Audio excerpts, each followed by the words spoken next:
telah memberikan kita nikmat sehat, di mana kita pada siang hari ini dapat melaksanakan kegiatan sosialisasi modul 1.4 budaya positif guru penggerak angkatan 7. Salawat serta salam semoga senantiasa tetap tercurahkan kepada junjungan Nabi kita Nabi Muhammad SAW, yang dimana kita nanti-nantikan syafaatnya kelak di yaumul kiamat nanti, dan semoga kita mendapatkan syafaatnya. Amin amin ya rabbal alamin. Semoga acara pada siang hari ini berjalan dengan baik dan lancar.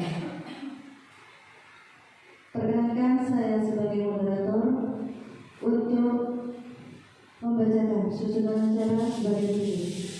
Yang pertama, pembukaan. Kedua, menyanyikan lagu Indonesia Raya. Yang ketiga, inti. Yang keempat, penutup. Marilah kita buka acara ini dengan pembacaan basmalah. Terima kasih. Acara kedua, pembacaan menyanyikan lagu Indonesia Raya yang dipimpin oleh Ibu Nur Jana. Waktu dan tempat kami persilakan.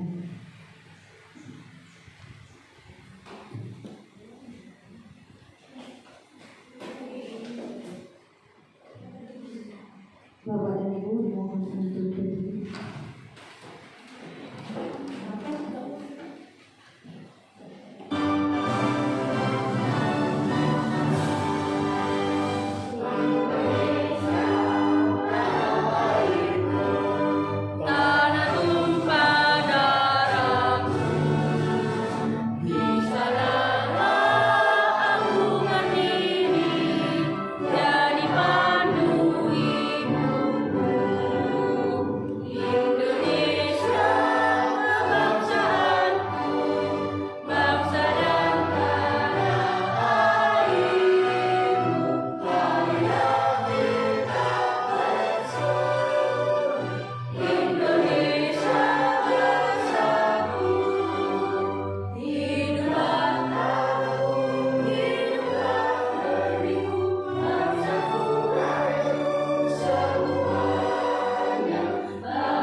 Hadirin dimohon duduk kembali.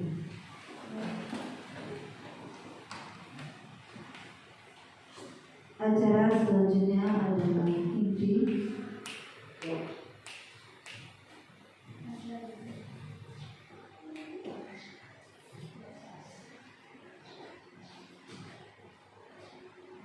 Acara selanjutnya dibuka oleh Bapak calon guru penggerak Firdaus Al-Ghazali Master Pendidikan Islam. Aksi nyata modul 1.4 budaya positif menyebarkan pemahaman dan pengalaman penerapan budaya positif. Waktu dan tempat kami persilakan.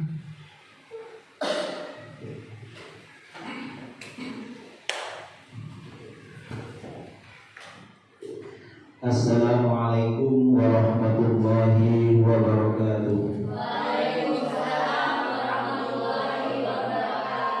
Bismillahirrahmanirrahim. Alhamdulillahirabbil alamin.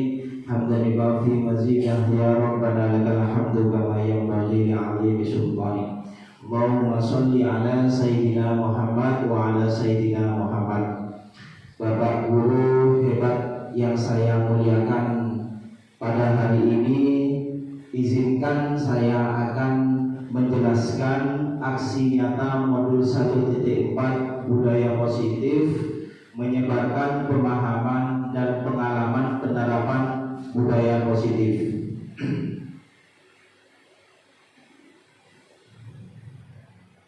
Selamat datang para guru hebat. Mari belajar bersama, berkolaborasi dan saling mendukung demi mewujudkan disiplin positif di sekolah kita tercinta ini. Karena pentingnya kita berkolaborasi dalam dunia pendidikan, tujuannya tidak lain adalah untuk meningkatkan mutu pendidikan, terutama pendidikan yang ada di sekolah kita ini. Tujuan pendidikan menurut Ki Hajar Dewantara, tujuan pendidikan adalah menuntut segala kodrat yang ada pada anak-anak agar mereka dapat mencapai keselamatan dan kebahagiaan yang setinggi-tingginya, baik sebagai manusia maupun sebagai anggota masyarakat.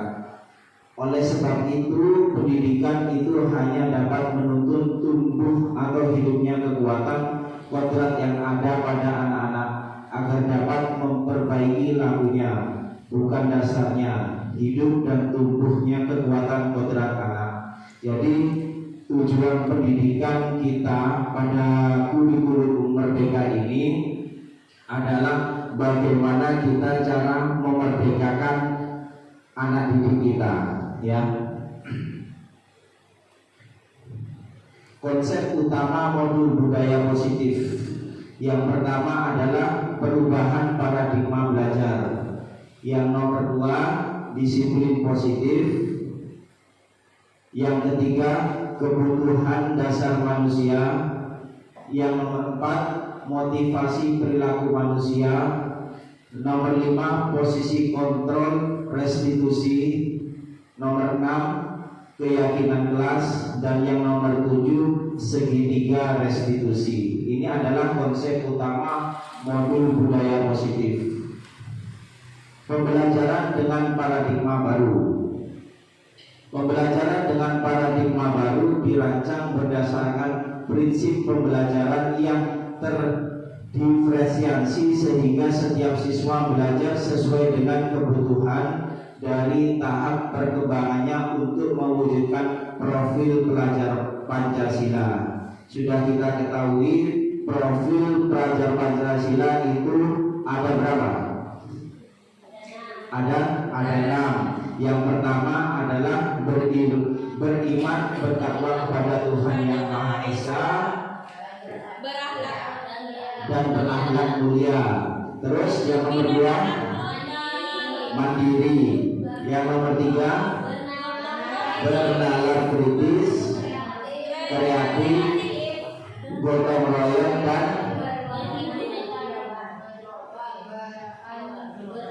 berkebudayaan global. Ini adalah profil pelajar Pancasila.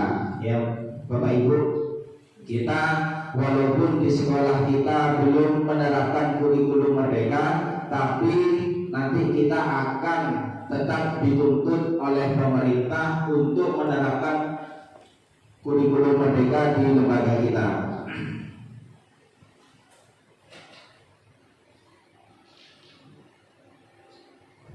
Disiplin positif. Disiplin positif itu sendiri yang pertama dalam budaya kita, makna kata disiplin dimaknai menjadi sesuatu yang dilakukan seseorang pada orang lain untuk mendapatkan kepatuhan. Kita cenderung menghubungkan kata disiplin dengan ketidaknyamanan. Kenapa? Karena pada saat kita, pola pemikiran kita dengan kata disiplin itu pasti dengan peraturan, ya. Dan pada saat kita mengenal kata-kata peraturan itu pasti menakutkan. Karena sebagian pola pemikiran kita itu bagaimana caranya melanggar suatu peraturan. Nah, makanya di sini saya mengambil disiplin positif. Yang kedua, sebagai pendidik tujuan kita adalah menciptakan anak-anak yang memiliki disiplin dan diri sehingga mereka bisa berperilaku dengan mengacu pada nilai-nilai kebajikan universal dan memiliki motivasi intrinsik. Yang ketiga, disiplin positif merupakan salah satu cara penerapan disiplin yang bertujuan untuk menumbuhkan kesadaran serta memberdayakan anak untuk melakukan sesuatu tanpa sokongan, ancaman maupun hukuman. Jadi disiplin positif merupakan salah satu cara penerapan disiplin yang bertujuan menumbuh kesadaran serta memberdayakan anak untuk melakukan sesuatu tanpa sokongan. Jadi si anak itu tidak pada saat melakukan disiplin positif di situ tidak ada tuntutan, memang dari kesadaran dirinya sendiri, tanpa ada sokongan, tanpa ada ancaman maupun tanpa ada hukuman. Karena kita selalu sudah terbiasa dengan bahasa sokongan, ancaman dan hukuman. Pada saat si anak tidak melakukan disiplin positif atau melanggar peraturan, itu pasti ada tiga ini, antara sokongan, ancaman atau hukuman yang didapat. Kebutuhan dasar manusia. Kebutuhan dasar manusia yang pertama adalah bertahan hidup. Yang nomor dua, kasih sayang dan rasa diterima. Yang ketiga, penguasaan. Yang nomor empat, kebebasan. Dan yang kelima, kesenangan. Ini adalah kebutuhan dasar manusia. Kita tentu sudah bisa memahami, kita sebagai manusia justru membutuhkan 5 kebutuhan ini. Itu bisa dipahami ya Bapak Ibu. Motivasi perilaku manusia. Motivasi merupakan dorongan yang timbul pada diri seseorang secara sadar atau tidak sadar untuk melakukan suatu tindakan dengan tujuan tertentu.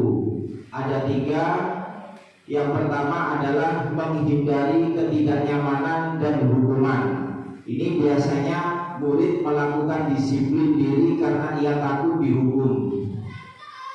Ini merupakan motivasi ekstrintik. Ini yang sering terjadi di lingkungan kita selama ini. Yang nomor 2, mendapatkan imbalan atau penghargaan dari orang lain. Murid melakukan disiplin diri karena ia ingin mendapatkan imbalan. Ini merupakan motivasi ekstrintik. Biasanya murid kita dia mau melakukan disiplin tapi mengharap suatu imbalan. Yang nomor 3, menghargai nilai-nilai kebijakan diri sendiri. Murid melakukan disiplin diri karena sadar akan nilai kebajikan dirinya. Ini merupakan motivasi intrinsik. Nah, ini yang kita harapkan pada pembelajaran pada hari ini, menghargai nilai-nilai kebajikan diri sendiri. Jadi menyadarkan siswa bagaimana dia mau melakukan budaya positif di lingkungan sekolahnya. Konsep disiplin dengan identitas gagal. Yang pertama adalah hukuman.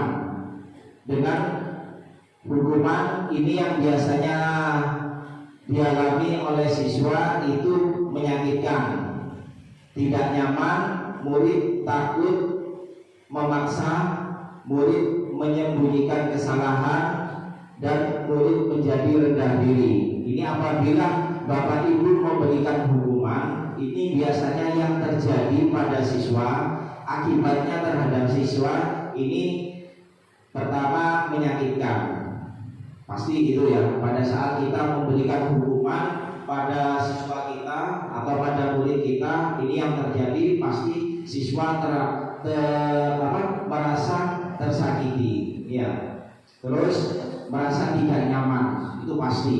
Pada saat kita ada siswa kita yang tidak mengerjakan PR atau dia terlambat masuk, pasti dalam pola pemikirannya yang bersangkutan, pola pemikirannya murid ini merasa tidak nyaman, takut masuk kelas, takut dimarahi sama gurunya. Ini pasti. Karena kenapa? Karena dia pasti akan mendapatkan hukuman. Ya. Terus yang nomor 2 adalah penghargaan. Penghargaan ini akibatnya tidak efektif. Yang nomor 2 merusak hubungan atau sifat iri. Yang nomor 3 mematikan kreativitas. Nomor 4 menghukum dengan sistem ranking. Nomor 5 merampas hak menghargai dirinya. Karena kenapa dalam penghargaan, pada saat kita memberikan penghargaan terhadap siswa itu tidak efektif. Karena kenapa? Pada saat siswa melakukan kebaikan, melakukan budaya positif, dan dia tidak dapat penghargaan dari gurunya, dia pasti akan bertanya, loh, saya kan sudah melakukan kebaikan, kenapa kok gak dikasih? Istilahnya kalau anak-anak PPL biasanya bintang, ya. Saya sudah melakukan kebaikan, kok gak dapat bintang? Tapi teman saya tadi melakukan hal yang sama, kok teman saya dapat, saya gak dapat. Nah ini tidak efektifnya di sini, merusak hubungan sifat iri, akhirnya timbul sifat iri. Itu gelap oleh, kok oleh, jadi timbul sifat iri. Tidak bagusnya kita memberikan penghargaan. Bukan tidak boleh ya Bu ya. Jadi untuk penghargaan ini bukan tidak boleh, tapi kurang efektif. Terus mematikan kreativitas.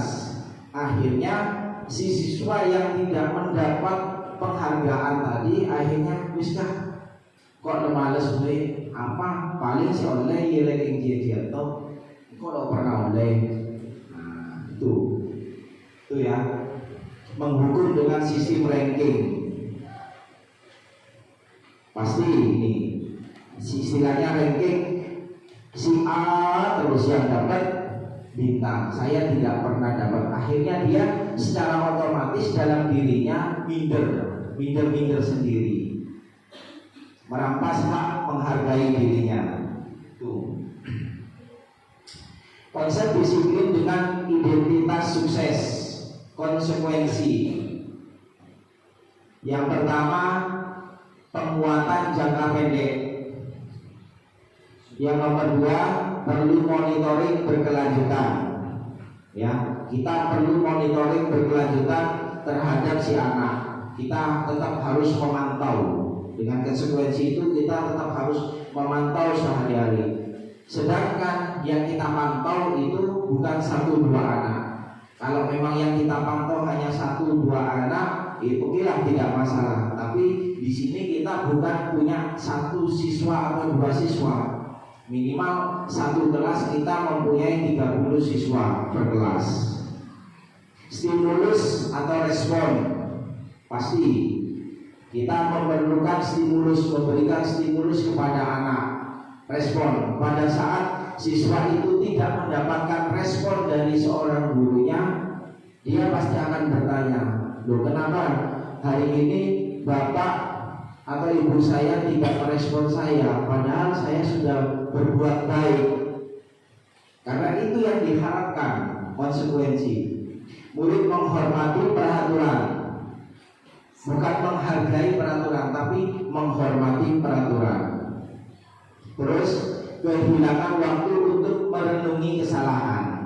Pada saat kita melakukan konsekuensi, murid akan kehilangan waktu untuk merenungi kesalahan. Padahal kita ke siswa itu perlunya adalah siswa itu merenungi kesalahan itu, menyadari apa yang telah dia lakukan. Dan yang keempat, selanjutnya konsep disiplin dengan identitas sukses yang kedua adalah restitusi. Yang pertama, murid bertanggung jawab untuk perilakunya. Yang nomor 2, fokus pada pemecahan masalah jangka panjang. Yang nomor 3, murid menghormati dirinya dan orang lain. Jadi pada saat restitusi ini kita lakukan, murid akan lebih menghormati dirinya dan orang lain. Karena kenapa? Pada posisi restitusi ini kita belajar bagaimana cara siswa ini menyadari atas kesalahannya sendiri dan bagaimana caranya dia menghormati temannya. Yang nomor 4, teori kontrol, dirinya memegang kontrol. Ya. Nomor 5, murid bersemangat memperbaiki kesalahan. Ini tujuannya. Ya. Pada saat si siswa ini menyadari kesalahannya, pasti siswa ini tidak akan mau melakukan kesalahan yang kedua kalinya. Itu gunanya konsep disiplin dengan identitas sukses dengan restitusi. Konsep disiplin pendekatan restitusi. Sebuah cara menanamkan disiplin positif pada murid. Pengertian restitusi. Tadi kan kita sudah berbicara tentang restitusi. Apa sih restitusi itu?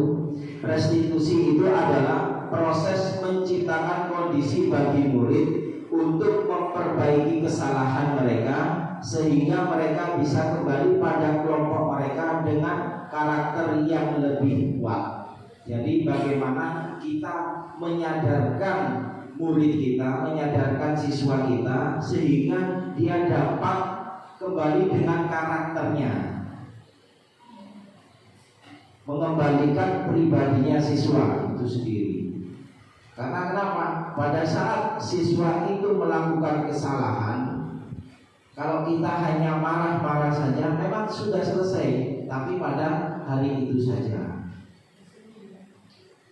Untuk hari berikutnya, ya istilahnya pasti akan melakukan kesalahan yang sama, dan itu yang bukan kita harapkan.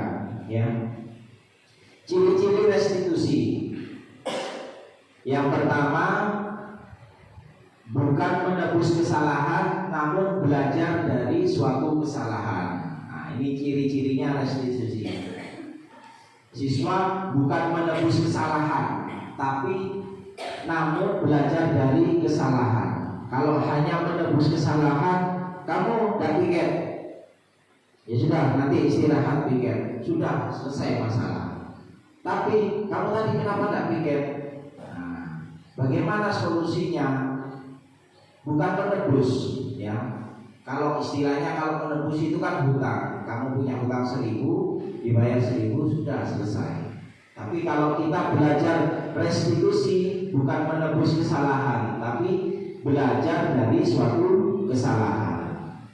Istilahnya kita biar tidak masuk dalam lubang yang sama. Tidak terulang ya Pak? Tidak terulang. Yang nomor 2, memperbaiki hubungan.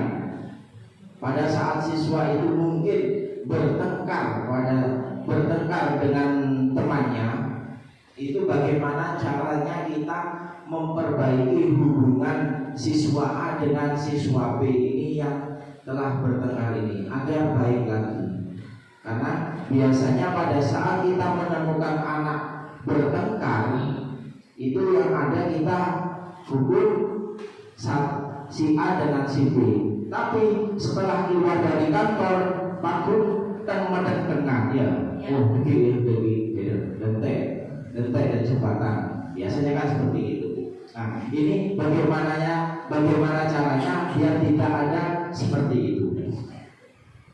Yang nomor 3, tawaran bukan paksaan. Kita memberikan tawaran kepada siswa. Ayo, ini baiknya bagaimana? Kita tawarkan kepada siswa, bukan paksaan. Istilahnya kalau di sini ada bahasa tawaran bukan paksaan. Pada saat kita melakukan pemaksaan kepada siswa yang melakukan kesalahan, ya kita, ayo kamu sapu itu halaman, itu paksaan. Tapi kalau memberikan tawaran, ayo ini enaknya bagaimana? Kamu sudah melakukan kesalahan ini. Nah, konsekuensinya bagaimana? Baiknya bagaimana? Nah, itu tawaran ya. Menuntun untuk melihat ke dalam diri. Selanjutnya mencari kebutuhan dasar yang mendasari tindakan. Selanjutnya fokus pada karakter bukan tindakan. Dan yang terakhir menguatkan dan fokus pada solusi. Itu ciri-ciri restitusi.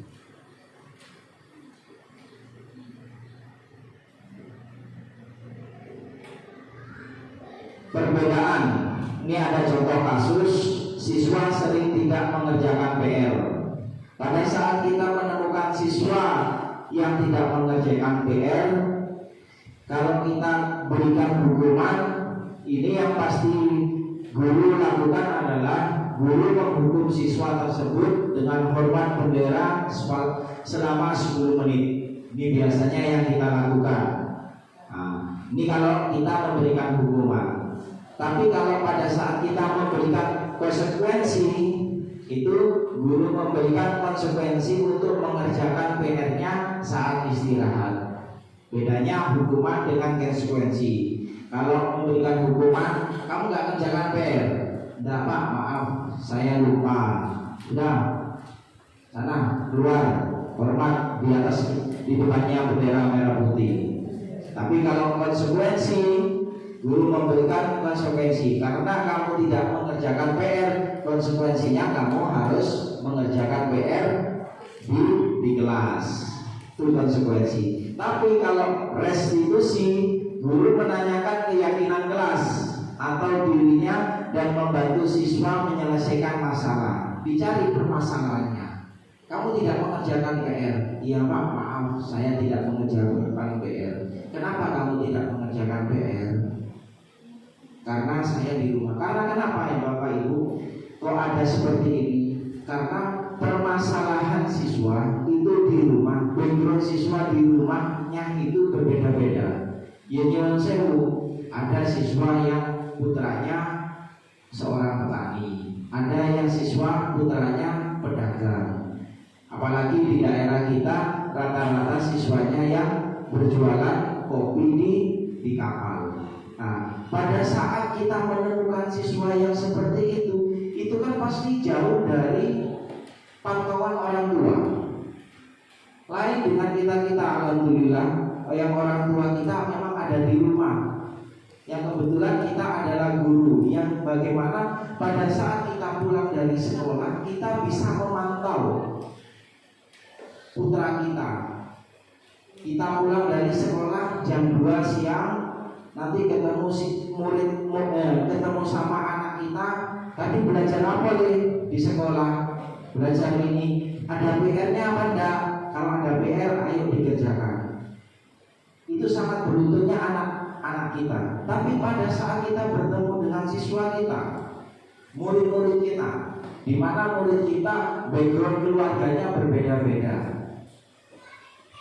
di mana orang tuanya tidak sempat menanyakan keadaan sekolahnya. Ya. Jadi kita harus menanyakan permasalahan siswa itu apa, kok sampai dia tidak mengerjakan PR. Itu ya. Terus kalau hukuman, guru marah dan murid menjadi takut. Pasti. Pada saat guru marah, murid pasti akan takut.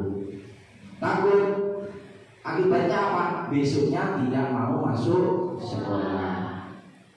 Akibatnya apa lagi? Pada saat si guru ini memberikan PR lagi dan dia paham kalau lupa mengerjakan PR, dia lebih baik tidak masuk sekolah daripada harus bertemu dengan guru yang akan marah-marah. Itu kalau hukumannya. Terus konsekuensi, guru tegas dan siswa menghormati peraturan. Ini kalau konsekuensi.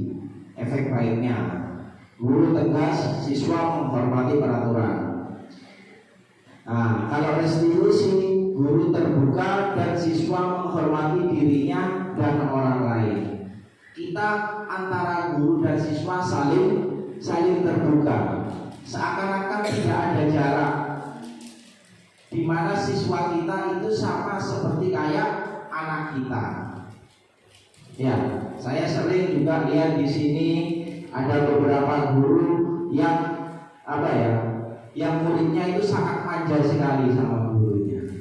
Ada, mungkin itu yang sudah terjadi restitusi. Cuma kita belum memahami selama ini apa itu hukuman, apa itu konsekuensi, dan apa restitusi.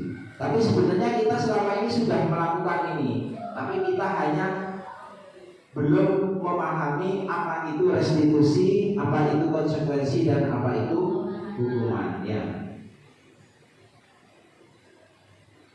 Selanjutnya 5 posisi kontrol. Yang pertama adalah penghukum. Yang nomor 2, pembuat rasa bersalah. 3, sebagai teman. Nomor 5, sebagai pemantau. Dan sebagai manajer. Ini adalah 5 posisi kontrol bagaimana cara kita menyelesaikan suatu masalah terhadap siswa kita. Yang sering terjadi kita sebenarnya adalah penghukum, ya. Terus pembuat rasa bersalah. Nah, ini sekarang saya tanya kepada Bapak Ibu, dari 5 posisi kontrol ini, Bapak Ibu ada di posisi yang mana? Sebagai penghukum kah? Pembuat rasa bersalah kah? Semua. Ya, semoga saja dari pertemuan ini nanti kita bisa menempatkan posisi kontrol yang terakhir, yaitu manajer. Ya. Amin. Aminnya enggak? Kebalik. Oke, saya lanjutkan. Contoh penerapan 5 posisi kontrol. Kasusnya adalah siswa tidak memakai atribut lengkap saat upacara bendera. Yang dilakukan sebagai penghukum, patuhi peraturan sekolah lalu berdiri di depan barisan. Nah, pada saat kita menemukan siswa pada saat upacara bendera, ada siswa kita yang tidak memakai atribut. Kalau kita sebagai penghukum, yang kita lakukan biasanya adalah mematuhi aturan sekolah, lalu berdiri di depan barisan, biar kelihatan, ini loh teman-temanmu yang tidak pakai atribut. Sudah saya ingatkan, sudah saya Bapak Ibu ingatkan, kalau hari Senin harus pakai topi, tapi ini 10 siswa tidak pakai topi. Makanya kamu besok yang berdiri di sana jangan sampai tidak pakai topi, biar tidak saya suruh berdiri di situ. Ini biasanya yang dilakukan sebagai penghukum, ya. Terus pembuat rasa bersalah. Biasanya untuk pembuat rasa bersalah yang dikatakan, berapa kali ibu guru harus memberitahu kamu, ibu kecewa sama kamu. Jadi murid merasa bersalah. Dengan rasa kasihan, dengan rasa nangis hati, ibunya menangis. Berapa kali nak ibu ingatkan sama kamu, kok kamu gitu-gitu aja, kamu gak kasih ya nak sama ibu. Akhirnya dengan rasa sedih, dengan rasa terharu, muridnya ikut nangis juga. Ya bu, maaf bu, kok salah bu, bila teman boleh bu, kok ada lupain bu. Dengan rasa kasihan muridnya juga ikut nangis juga. Selanjutnya yang ketiga, sebagai teman, posisi kontrol sebagai teman. Ayolah yang tertib, buat ibu guru bangga, kali ini tidak apa-apa, kamu salah. Kita mencoba lebih mengakrabkan kita kepada murid-murid kita. Ya, yang biasanya guru itu duduk di depan, gurunya ikut duduk di bangku siswa. Memposisikan guru sebagai teman, biar lebih akrab. Apakah ini tidak boleh, Pak? Boleh. Ini baik, ya, tidak ada jeleknya, ya. Karena bagaimana? Kita harus memposisikan posisi kita pada saat waktu yang tepat, ya. Terus sebagai pemantau, kamu sudah melanggar apa peraturan dan konsekuensinya. Pada saat kita sebagai pemantau, pasti yang kita katakan, kamu sudah melanggar peraturan dan konsekuensinya apa? Kita menanyakan kepada siswa, oh iya Pak, maaf, saya sudah tidak memakai atribut. Terus konsekuensinya apa? Iya Pak, saya berdiri. Akhirnya dengan kesadaran tanpa disuruh si siswa berdiri di depan lapangan, ya, di depan barisan. Nah, kalau manajer, apakah kamu tahu kesalahanmu? Lebih menyadarkan. Bagaimana caranya kita menyadarkan siswa? Apakah kamu tahu kesalahanmu? Kira-kira bagaimana kamu akan memperbaiki kesalahan ini? Nah, ini kalau kita sebagai manajer menyadarkan siswa, ya, kesalahanmu apa? Iya Pak, maaf, saya sudah tidak pakai topi pada hari Senin pada saat upacara. Kira-kira bagaimana kamu memperbaiki kesalahannya? Tapi pada saat manajer, posisi manajer ini, guru tidak memberi hukuman, guru tidak memiliki konsekuensi, ya. Jadi pada saat posisi manajer, guru tidak memberikan hukuman. Yang biasanya pada saat ada siswa itu terlambat, ada siswa tidak memakai atribut. Ini contohnya tidak memakai atribut, ya. Pada saat ada siswa tidak memakai atribut atau tidak pakai topi pada upacara bendera, si guru ini tidak memberikan hukuman pada siswa, tapi memberikan kesadaran. Akhirnya siswa itu sadar sendiri. Loh, kamu mau kemana? Berdiri di situ Pak. Biasanya kan disuruh berdiri. Sudah berdiri, kumpul sama teman-teman. Iya Pak, tidak apa-apa, tidak apa-apa. Tapi besok jangan diulangi lagi. Tuh, Pak, apakah ini bisa? Insya Allah bisa kalau kita memang mau menerapkan ini. Tapi memang tidak semudah membalikkan tangan, ya. Karena kenapa? Tadi sudah saya katakan, background keluarga kita, background keluarga murid-murid kita itu berbeda-beda, ya. Selanjutnya, keyakinan kelas. Mengapa keyakinan kelas? Mengapa tidak peraturan kelas? Ya. Ini ada dua pertanyaan. Mengapa kita memiliki peraturan tentang helm pada saat mengendarai kendaraan roda 2 motor? Kendaraan roda 2 atau motor. Kenapa? Keselamatan. Kalau jatuh kepala aman, Pak. Mengapa kita memiliki peraturan tentang helm pada saat mengendarai kendaraan roda 2 atau motor? Untuk keselamatan, Pak. Untuk keselamatan. Terus, Kalau jatuh kepala bukan karena takut ada polisi, ya. Salah satunya. Ini perbedaannya antara keyakinan dengan peraturan. Pada saat kita mempunyai keyakinan kalau helm itu memang melindungi diri kita, walaupun ada polisi atau tidak ada polisi, kita tetap pakai helm. Ya, seperti kayak kemarin peraturan polisi ada tidak boleh tilang di tempat. Nah, di situ karena kita tidak punya keyakinan bahwa helm itu memang melindungi kita, sudah aman, tidak ada tilang di tempat. Meskipun tidak ada polisi, kita tidak akan ditilang. Karena kenapa? Karena tidak adanya keyakinan dalam diri kita. Nah, ini perlunya kita memberikan keyakinan kepada siswa kita. Ya, pada saat kita memberikan keyakinan kepada siswa, kepada murid kita, insya Allah siswa itu dengan sadar diri dia tidak akan melakukan kesalahannya. Sama seperti ini. Mengapa kita memiliki peraturan tentang helm pada saat mengendarai kendaraan roda 2 atau motor?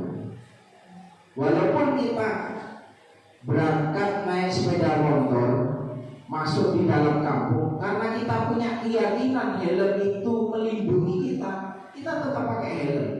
Ya mungkin kita nanti di jalan akan di apa ya istilahnya, dicokot-cokot oleh entar kimpa.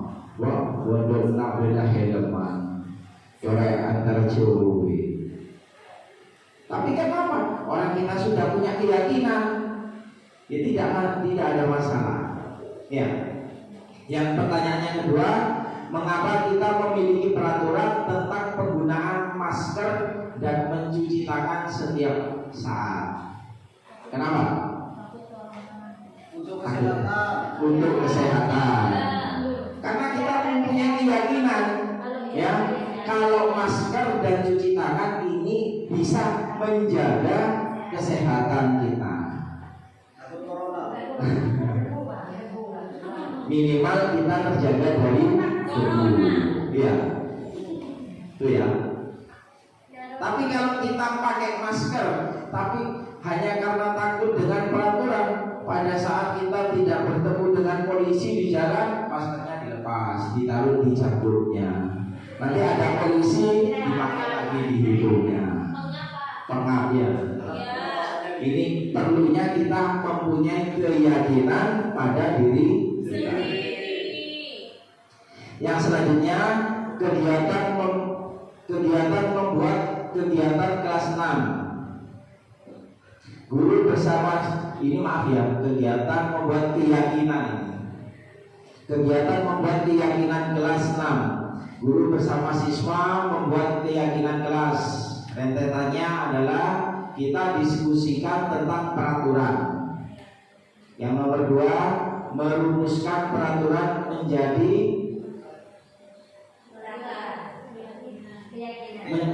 keyakinan. Maaf. Terus menempelkan keyakinan kelas. Ini proses membuat keyakinan kelas. Ini keyakinan kelas yang sudah saya buat di kelas 6B di SDN Banyuwangi 5. Ini saya simpulkan. Yang pertama, membaca surat-surat pendek. Jadi kita di kelas 6B mempunyai keyakinan kelas. Sebelum pembelajaran dimulai, kita awali dengan membaca surat-surat pendek. Pembiasaan membaca surat-surat pendek. Yang nomor 2, disiplin waktu. Yang nomor 3, saling menghormati. Nomor 4, saling menjaga kebersihan. Nomor 5, saling membantu dan bekerja sama. Dan yang nomor 6, menghargai guru atau teman yang sedang berbicara. Jadi di sini saya memakai bahasa keyakinan kelas, bukan peraturan kelas. Karena kenapa? Pada saat saya memakai bahasa peraturan, mindset siswa itu adalah takut. Tuh, ini peraturan karena. Tapi saya di sini memakai bahasa keyakinan kelas. Di mana keyakinan kelas yang saya buat ini adalah yang sudah disepakati, bukan dari saya, tapi dari siswa itu sendiri. Kayak disiplin waktu, saling menghormati. Kenapa ada bahasa di sini saling menghormati? Pada saat saya membuat keyakinan kelas, masukan dari teman-teman itu di kelas itu banyak siswa yang suka istilahnya apa ya, bahasa Maduranya suka mengolok-olok nama orang tua, mengejek nama orang tua, cocok istilahnya. Tapi di sini saya tidak memakai bahasa tidak boleh mengejek. tapi memakai bahasa saling menghormati. Terus yang nomor 4, saling menjaga kebersihan.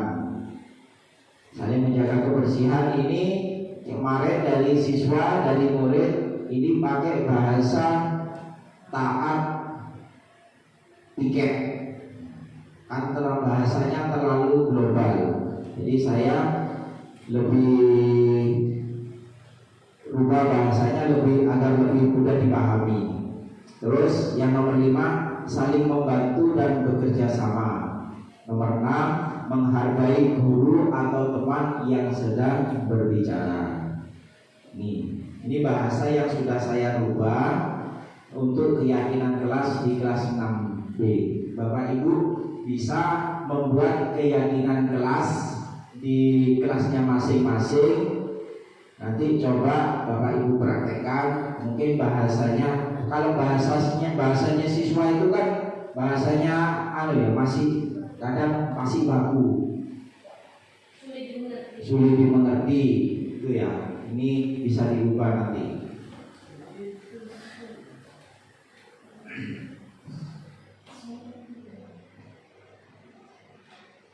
Nah, bagaimana caranya pembentukan keyakinan kelas?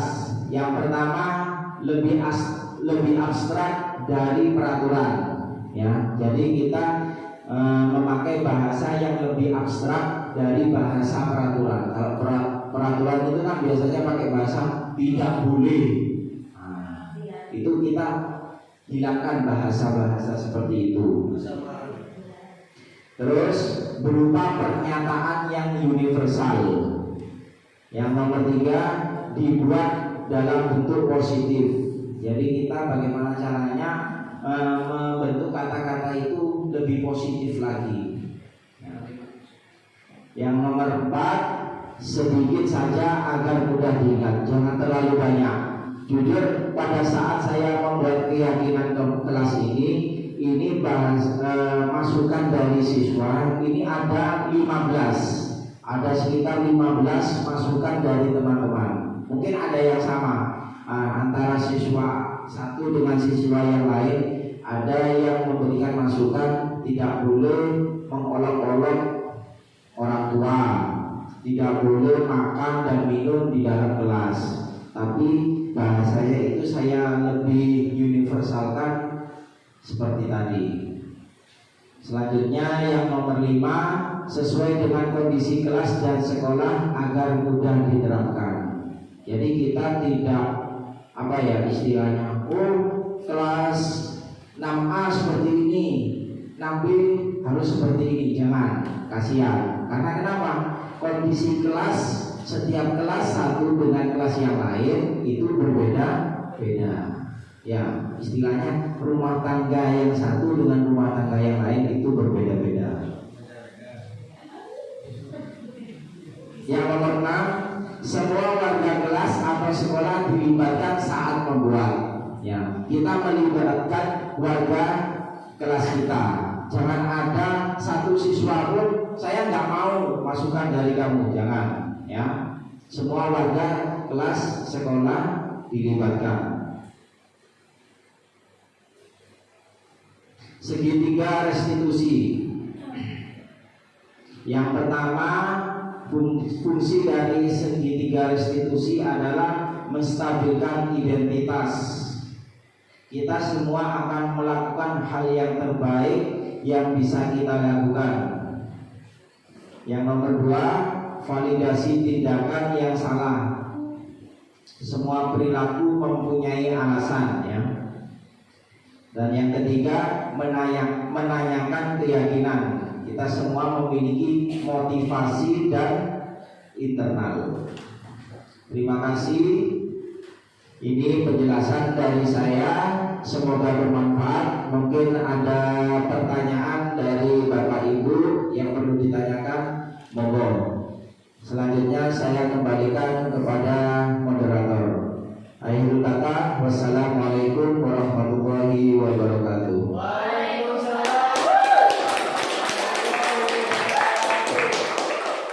Baik, terima kasih atas semua peran Bapak Firdaus tentang budaya positif. Untuk peserta pemaparan ini ada sesi pertanyaan. Mungkin dari Bapak dan Ibu bisa mengajukan kepada Bapak penyaji. Ada pertanyaan, mungkin ada di kelasnya mengalami suatu masalah. Mungkin nanti Bapak Firdaus bisa menyelesaikan atau memberikan solusi kepada siswa kita di kelas. Monggo, silakan. Baik, ada sesi pertanyaan untuk Ibu Widya.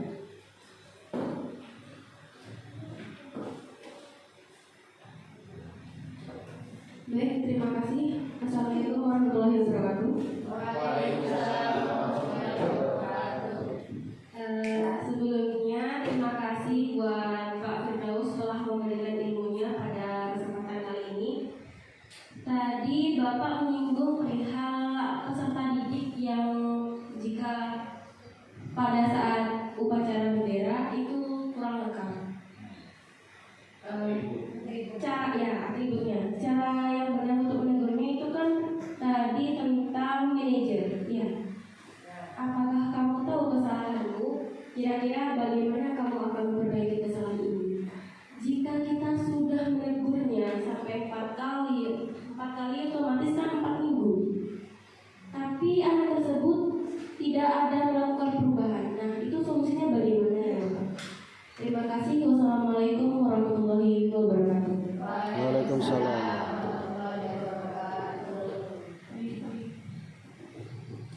Terima kasih kepada Ibu Widya.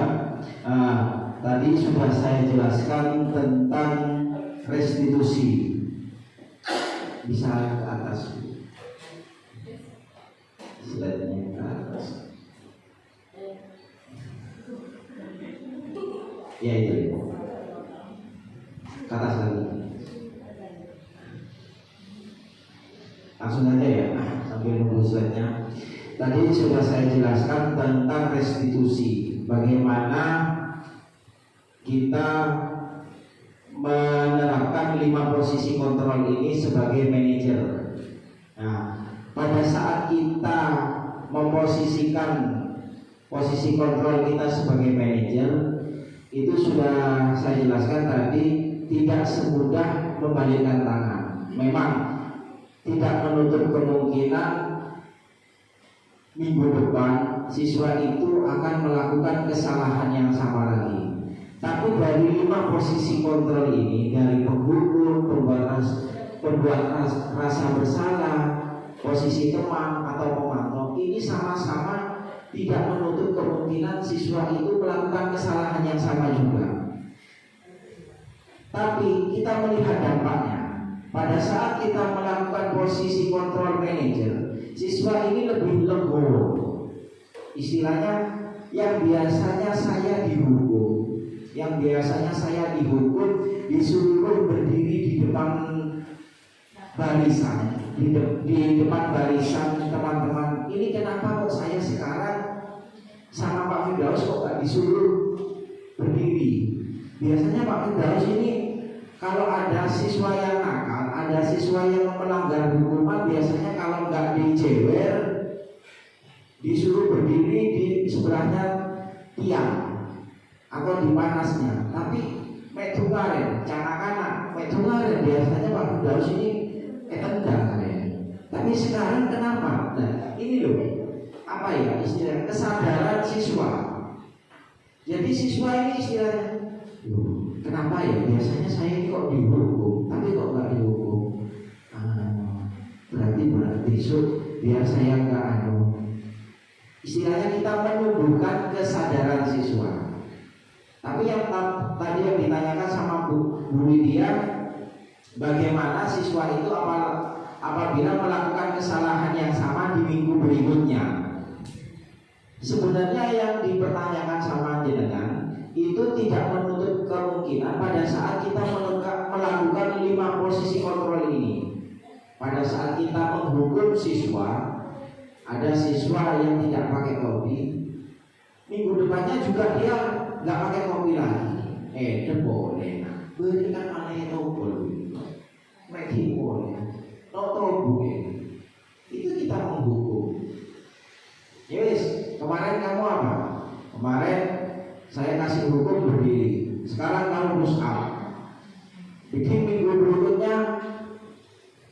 sekojam.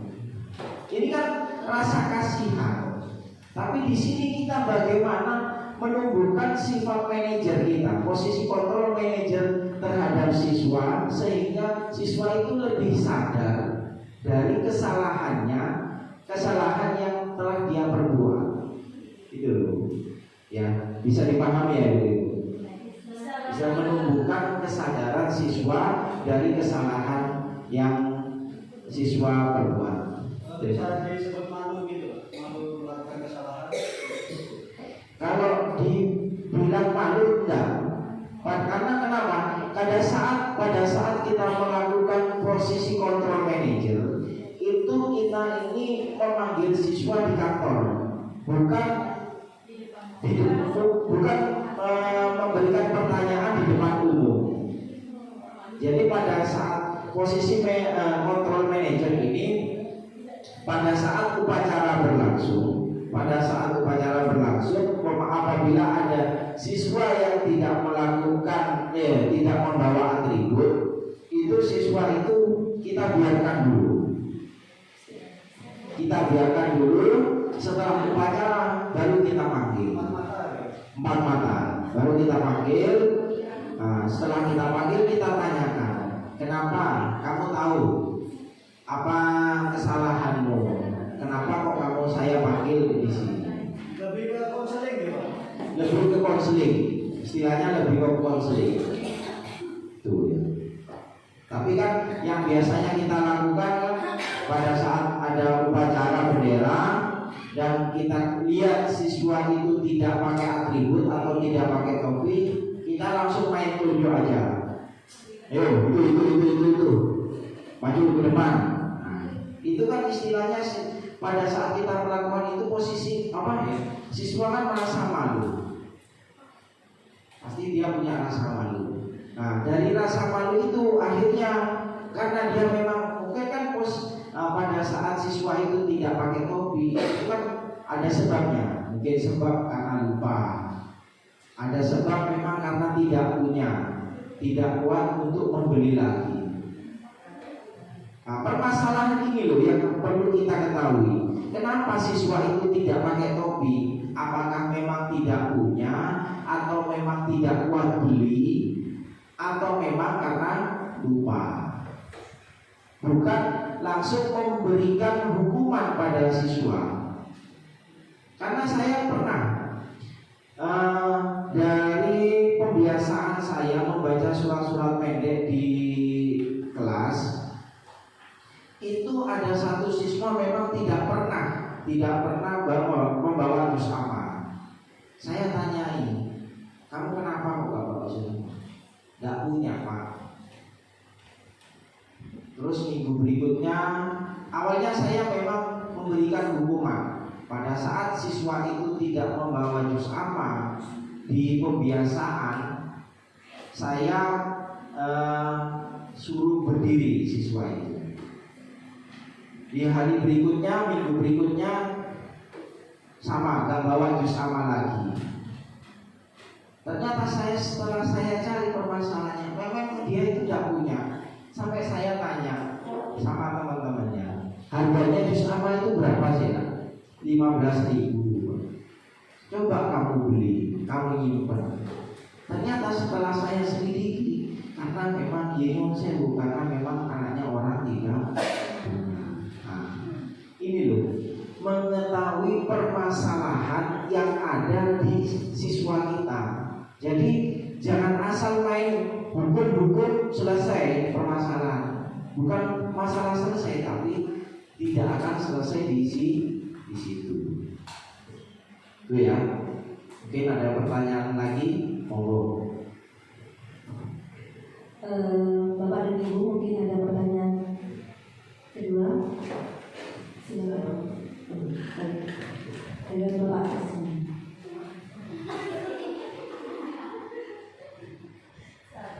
Sabar dulu.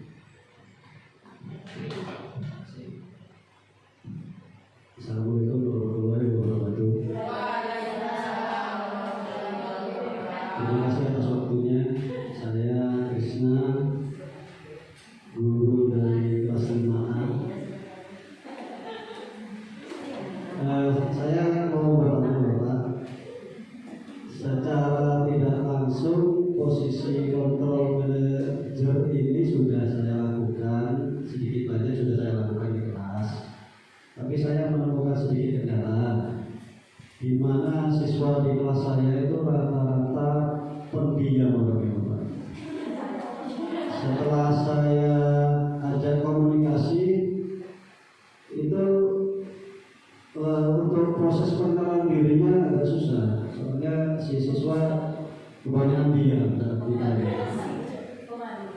ada solusi Bapak, soalnya ini sangat penting sekali mengingat ini kelas tinggi, kelas 5.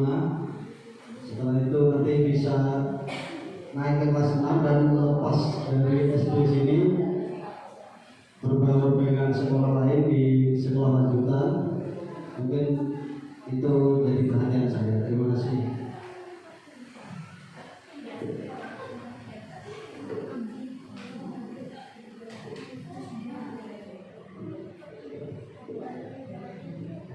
Terima kasih kepada Bapak Krisna. Pertanyaan dari Bapak Krisna tadi, bagaimana cara membuka karakter siswa yang pendiam? Ya, memang apa ya, rata-rata atau background siswa kita ini berbeda-beda. Makanya tadi saya katakan, saya pernah melihat guru, salah satu guru di sekolah kita ini itu apa ya istilahnya, sangat akrab sekali. Bahkan pada saat istirahat saja siswanya ini tidak mau main di luar, tapi berbincang-bincang sama gurunya. Mungkin solusinya dari 5 posisi kontrol ini, mungkin sebenarnya 5 posisi kontrol ini bukan pada kita lakukan bukan untuk pada saat menyelesaikan masalah pada waktu siswa itu melakukan kesalahan. Tapi 5 posisi kontrol ini bisa kita lakukan, bisa kita terapkan pada saat kita mempunyai permasalahan terhadap siswa. Contohnya tadi permasalahan terhadap siswanya Pak Krisna tadi, di mana siswanya Pak Krisna ini kurang terbuka. Mungkin Bapak bisa menerapkan posisi kontrol yang nomor 3, yaitu sebagai teman. Bagaimana caranya kita lebih akrab terhadap siswa. Jadi meluangkan waktu pada saat istirahat, kita lebih istilahnya apa ya, berbincang-bincang terhadap siswa, lebih mendekatkan diri kepada siswa. Mungkin ada siswa memang yang punya permasalahan, kita panggil secara khusus ya. Mungkin kalau si siswa itu dipanggil di kantor, dia akan merasa takut. Kenapa dipanggil di kantor padahal saya tidak punya masalah?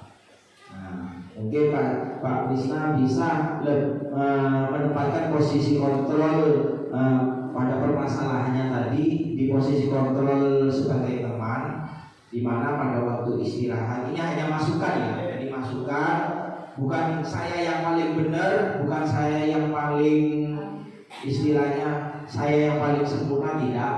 Sama, saya juga punya permasalahan terhadap siswa saya ya, tapi ini kita hanya konsultasi ya. Mungkin Bapak bisa menempatkan posisi kontrol sebagai teman. Pada saat waktu istirahat, Bapak bisa berbincang-bincang kepada, mungkin tidak langsung kepada siswanya, tapi kepada temannya dulu.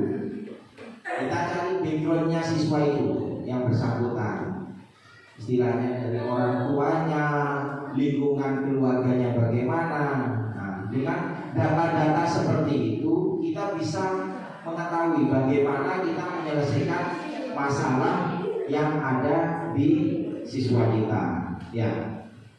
Mohon maaf Pak, kalau kita juga harus melibatkan orang tua, bisa ya? Kalau memang itu harus, sebenarnya melibatkan orang tua itu adalah jalan terakhir. Tapi kalau memang itu harus, ya kenapa tidak? Tujuannya kita juga adalah untuk siswa kita. Kita berangkat dari rumah ke sekolah ini bukan untuk siapa, tapi untuk siswa kita ya. Bagaimana? Terima kasih Pak. Oke, terima kasih. Ya, monggo. Hanya menegaskan, bukan bertanya. Iya, monggo. Ya baik, terima kasih Bapak Firdaus atas kesempatannya. Saya hanya ingin mempertegas pertanyaan dari Pak Krisna. tadi yang ditanyakan Pak Krisna ini posisi kelas di kelas 5 itu diam semua. Berarti kan rata-rata diam semua. Berarti kan tidak ada masalah.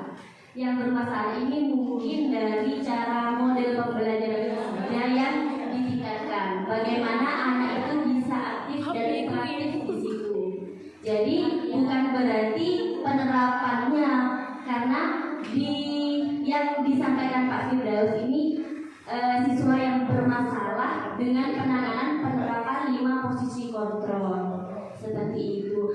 Nah, kalau misalnya memang siswa di situ rata-rata diam, mungkin kalau menurut saya Pak lebih ditingkatkan lagi model pembelajarannya saja. Ya, karena masalahnya tidak ada seperti itu, ya kan? Ya, terima kasih atas kesempatan. Terima kasih Ibu Afi. Di sini saya tidak ingin membuka diri, hanya ingin menyatakan saja yang memang di situ posisi siswa ini pendiam saat ada gurunya.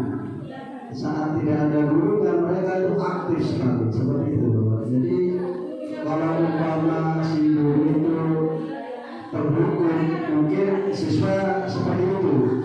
Tapi posisi di sini saya tidak mengatakan diri saya sebagai penghukum. Tapi si siswa itu memang rasa percaya dirinya itu kurang seperti itu. Itu mungkin memang PR buat saya. Kedepannya saya akan lebih evaluasi diri, pembelajaran dan pendekatan saya. Terima kasih atas tips dan sarannya. Assalamualaikum warahmatullahi wabarakatuh. Ya, terima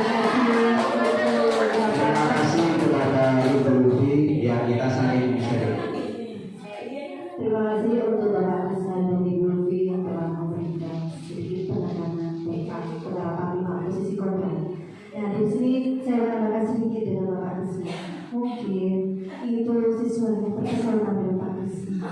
Jadi dia itu mengidolakan Pak Krisna itu sebagai idola.